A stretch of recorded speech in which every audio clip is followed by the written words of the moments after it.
Hello बच्चों, स्वागत है आप सभी का आज के इस लेक्चर के अंदर, जिसमें हम समझेंगे बची हुई क्वांटम नंबर, मतलब मैग्नेटिक क्वांटम नंबर और स्पिन क्वांटम नंबर। तो शुरुआत करते हैं आज के इस लेक्चर के बारे में। हमने समझ ली थी प्रिंसिपल क्वांटम नंबर क्या होती है, हमने समझ लिया था एजीमुथल क्वांटम नंबर क्या होती है। हमने ऐसे समझा था कि यार अगर एड्रेस कहीं पे जाना है हमको, अगर किसी का एड्रेस हम चाहते हैं तो हमको चार चीजें चाहिए होती हैं एटलीस्ट। कौन कौन सी? एड्रेस के लिए हमको कंट्री का नाम पता होना चाहिए, हमको स्टेट का नाम पता होना चाहिए, हमको डिस्ट्रिक्ट पता होनी चाहिए और हमको एक पर्टिकुलर एक कॉलोनी या फिर हम बात करते हैं एक पर्टिकुलर ब्लॉक पता होना चाहिए।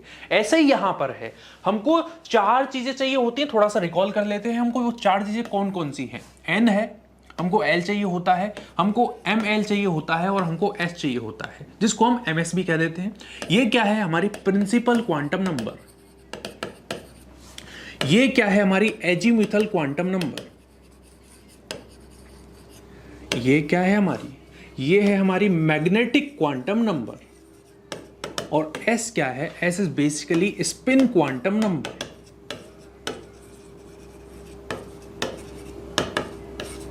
अब देखिए, हमने इन दोनों के बारे में समझ लिया था। हमने पिछले लेक्चर के अंदर इन दोनों के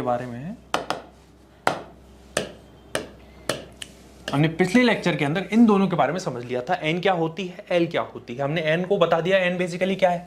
एन बेसिकली रिप्रेजेंट करता है सेल को, ठीक है। हमने ये भी देख लिया कि यार एल किसको रिप्रेजेंट करता है? एल बेसिकली रिप्रेजेंट करता है ऑर्बिटल को, या फिर हम कहते हैं सब सेल को। कैसे निकालते हैं तो हमने देख लिया था। इट इज बेसिकली फ्रॉम 0 से लेके n-1 तक किसकी वैल्यू होती है? एल की वैल्यू होती है। एस के लिए, पी के लिए, डी के लिए, एफ के लिए, जी के लिए, एच के लिए, आई के लिए, ठीक है। जे आता नहीं है, डायरेक्ट के आ जाता है। इसके लिए वैल्यू कितनी थी? 0 थी। इसके लिए वैल्यू 1 है, इसके लिए 2 है, इसके लिए 3 है, इसके लिए 4 है, इसके लिए 5 है, इसके लिए 6 है, इसके लिए 7 है, एंड सो ऑन। यहां पर चीजें चलती रहती हैं। अब हमको समझना है इस वाली क्वांटम नंबर के बारे में और इस वाली क्वांटम नंबर के बारे में। तो स्टार्ट करते हैं। हम किसके बारे में समझने जा रहे हैं? हम समझने जा रहे हैं मैग्नेटिक क्वांटम नंबर के बारे में,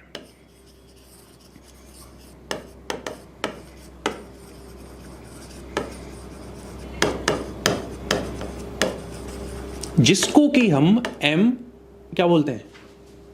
एम एल के नाम से जानते हैं, ठीक है। मैग्नेटिक क्वांटम नंबर को एम एल भी कहते हैं, ठीक है। अब सबसे पहली चीज है, हम थोड़ा सा आइडिया अगर आपको दें, देखिए ये हमारा क्या है? न्यूक्लियस है। न्यूक्लियस के अराउंड क्या होते हैं? सेल्स प्रेजेंट होते हैं। न्यूक्लियस के अराउंड क्या होते हैं? सेल्स प्रेजेंट होते हैं।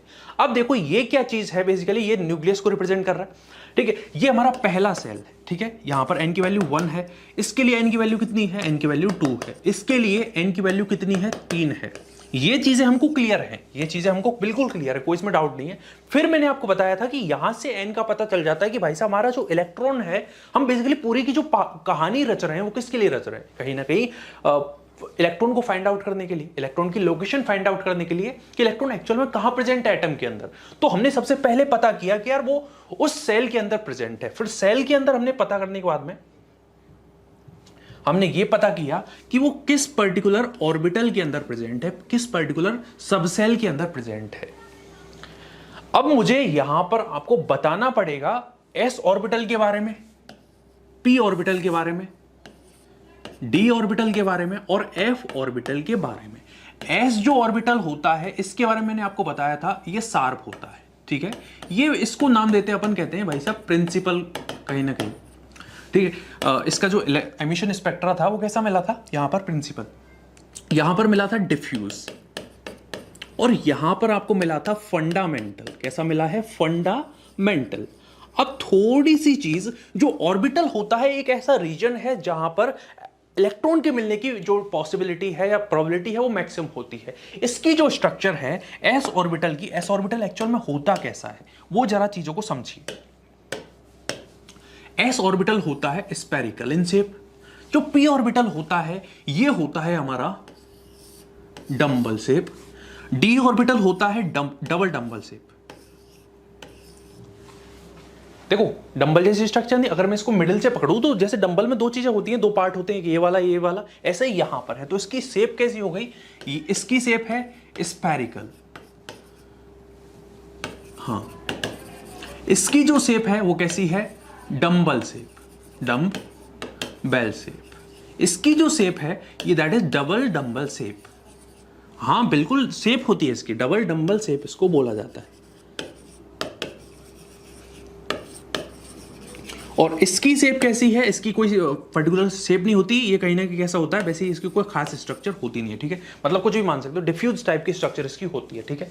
अब समझिए जो s ऑर्बिटल होता है, मतलब अगर मैं s बोलता हूं, s मैं बोलता हूं कि l is equal to zero है, l is equal to zero मतलब s की बात चल रही है, तो वहां पर वो कुछ एक ऑर्बिटल होगा कहीं ना कहीं।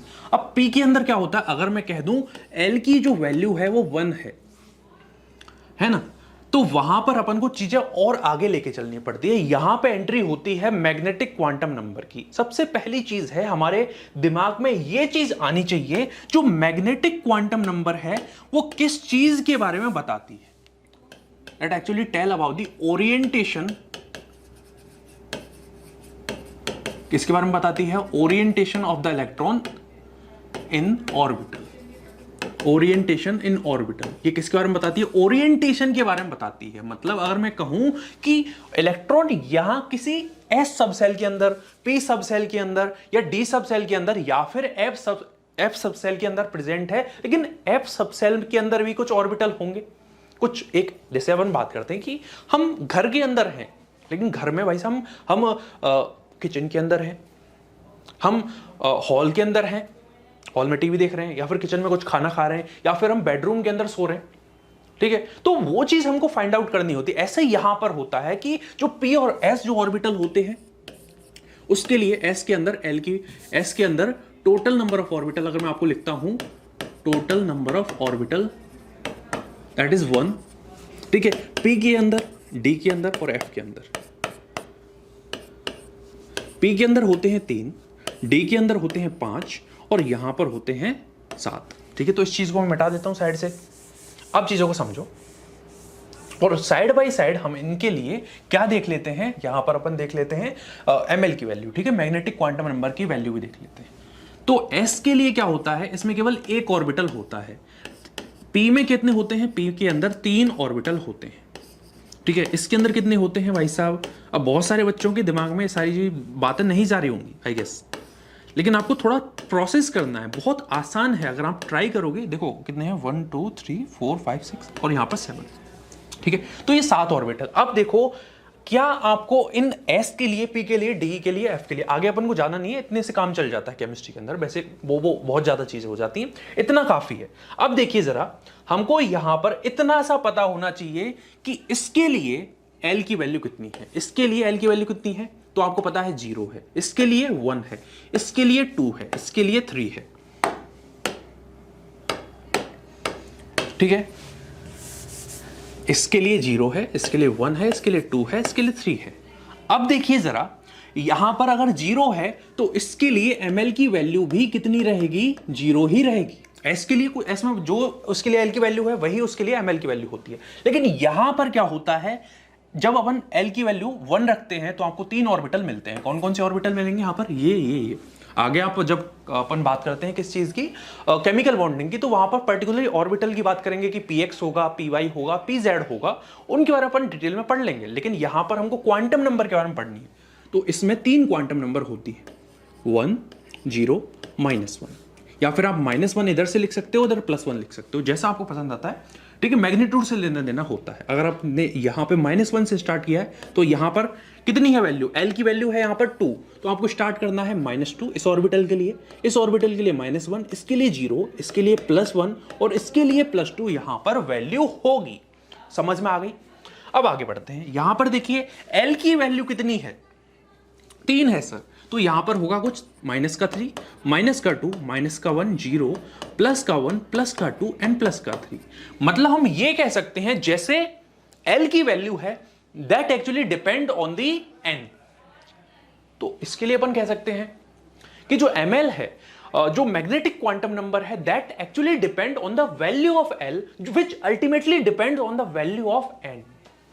समझ रहे हो, मतलब अल्टीमेटली पूरी की पूरी कहानी जो है अभी तक n पर डिपेंड कर रही है। समझ रहे हो, मतलब अगर आपने n निकाल लिया तो आप l की वैल्यू निकाल सकते हो, अगर आपने l निकाल दिया तो आप ml निकाल सकते हो। और ml के बाद में अपन फाइनली बात करेंगे कि इलेक्ट्रॉन है, मतलब जैसे सबसे पहले आपने क्या पता किया भाई साहब, n की वैल्यू पता करेगी, पहला सेल है, पहला सेल के अंदर यहां पर l की वैल्यू पता करी, l की वैल्यू पता करने के बाद में आपने ml की वैल्यू पता करी, और ml की वैल्यू पता करने के बाद में अपन फाइनली पता करते हैं क्या, देखो n पता किया, l पता किया, l पता करने के बाद में ml की वैल्यू पता करी, ml की वैल्यू पता करने के बाद में s की वैल्यू पता करी, फाइनली तब जाके आपको लोकेशन ऑफ द इलेक्ट्रॉन पता चलती है। ये कुछ सिनेरियो है, आई थिंक आपको समझ में आ गया होगा। क्लियर है क्या?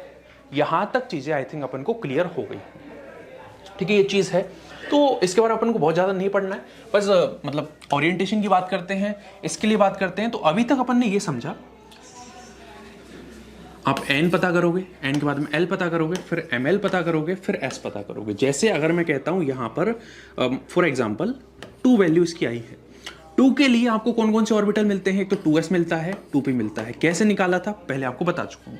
अब देखो जरा, 2s के लिए आपको केवल एक ऑर्बिटल मिलता है जिसके लिए वैल्यू होती है 0, लेकिन p के अंदर आपको जो 2p ऑर्बिटल है उसमें देखो p जो ऑर्बिटल होते हैं, p जो सबसेल होता है उसके अंदर 3 ऑर्बिटल आपको देखने को मिलते हैं। कौन कौन सा? px, py, pz, ठीक है।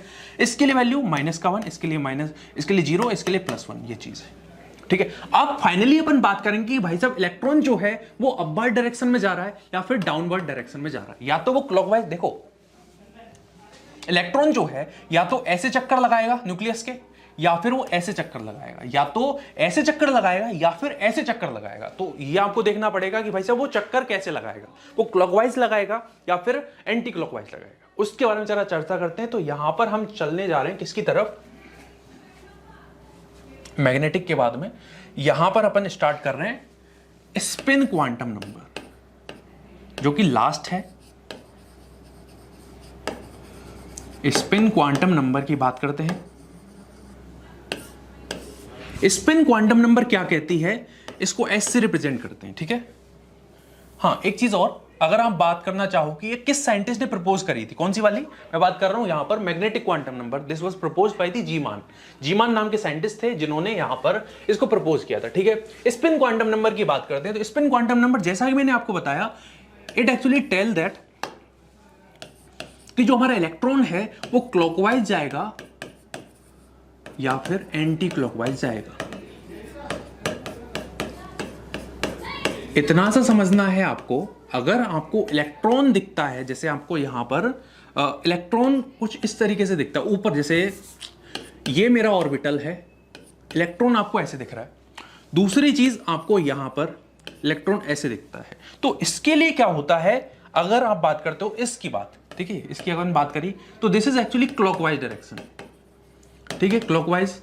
या फिर अपन बात करते हैं इसके लिए एस की वैल्यू, तो एस की वैल्यू होती है जब इलेक्ट्रॉन जो है ऊपर की तरफ आपको दिख रहा है, अरे उसका जो एरो है, एरो की डायरेक्शन ऊपर की तरफ है, तो वो +½ होगी, ठीक है। जब अपन बात करते हैं इसके केस, तो यहां पर है एंटी क्लॉकवाइज। एंटी क्लॉकवाइज के लिए आपको मिलता है -½ क्या मिलता है? -½ मिलता है। तो ये चीज हमको आई थिंक समझ में आ गई होंगी। सिंपल चीज है, अगर आपको क्लॉकवाइज डायरेक्शन में रोटेट करता हुआ दिख रहा है इलेक्ट्रॉन, तो आपको बोलना है +½ एंटी क्लॉकवाइज दिख रहा है तो आपको बोलना है -½ ठीक है। अब एक चीज और है, यहां पर अपन बात करते हैं स्पिन क्वांटम नंबर की, सॉरी स्पिन एंगुलर मोमेंटम की। एक तो था ऑर्बिटल एंगुलर मोमेंटम और एक होता है स्पिन एंगुलर मोमेंटम।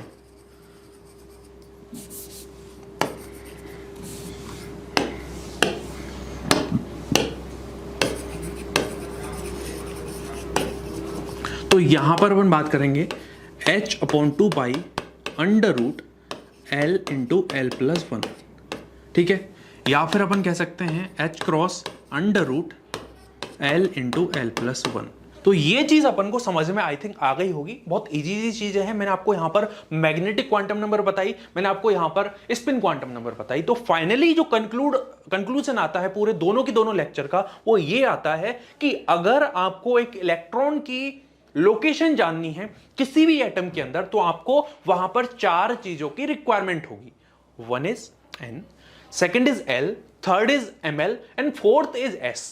पहला है प्रिंसिपल क्वांटम नंबर, दूसरा है अपना एजिमुथल क्वांटम नंबर, तीसरा है मैग्नेटिक क्वांटम नंबर और चौथा है स्पिन क्वांटम नंबर। अगर आपके पास में चारों के चारों इंफॉर्मेशन है अबाउट चारों के चारों क्वांटम नंबर। तो वहां पर अपन बात करते हैं कि इसके लिए आपने फाइनली किसी भी एटम के अंदर इलेक्ट्रॉन की पोजीशन पता कर ली। जैसे एग्जांपल लेके बताता हूं आपको, सोडियम। क्या आपको सोडियम का इलेक्ट्रॉनिक कॉन्फ़िगरेशन पता है?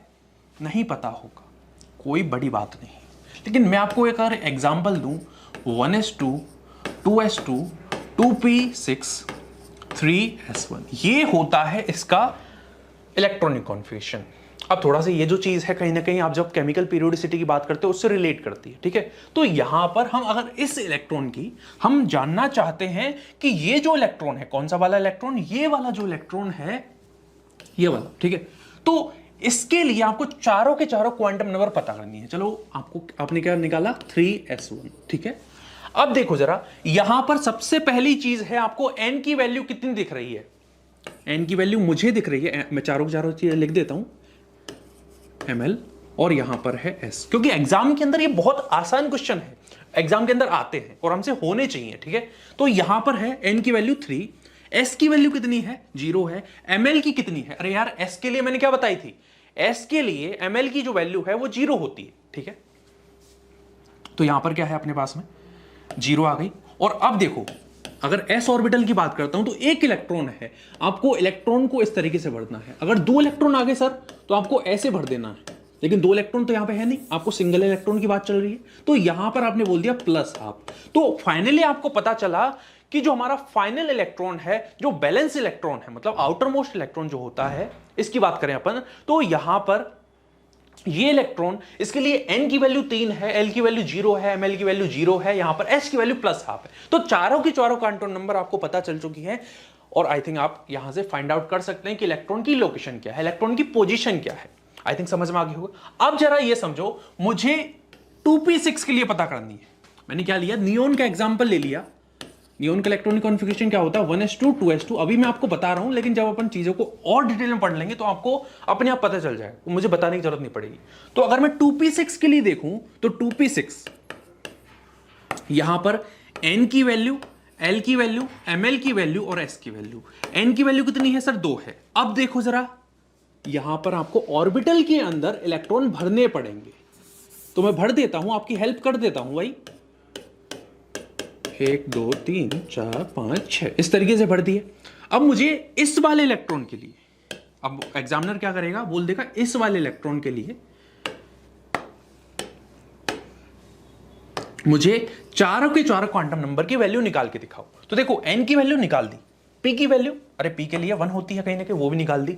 अब आपको जाना पड़ेगा कि इसके लिए -1 है, इसके लिए 0 है, इसके लिए +1 है। तो अब देखो जरा, इलेक्ट्रॉन जो है वो +1 ml के लिए अंदर, मतलब ml की जो वैल्यू है इसके लिए 1 है। आपको मैग्नीट्यूड से लेना देना है। अगर वो इसके लिए भी पूछता, ठीक है, तो आपको 1 ही बोलना है। मैग्नीट्यूड से मतलब है माइनस का 1 है, प्लस का 1 है, उससे उस बात से लेना देना नहीं है, ठीक है। तो यहां पर बोल दिया आपने 1, क्या बोल दिया, 1 बोला।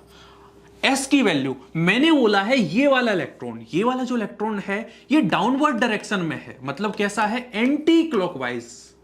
अगर वो एंटी क्लॉकवाइज होगा तो उसके लिए s की जो वैल्यू होगी सर माइनस का हाफ होगी। अगर ऊपर की डायरेक्शन में होता तो प्लस हाफ उसको बोलते हैं। इसके लिए वैल्यू कितनी होगी, माइनस का हाफ होगी। तो बाकी के जितने भी क्वेश्चन है मैंने आपको आइडिया दे दिया है, ठीक है, वो आने वाले लेक्चर के अंदर अपन कर रहे होंगे। तो इस लेक्चर में बस इतना ही।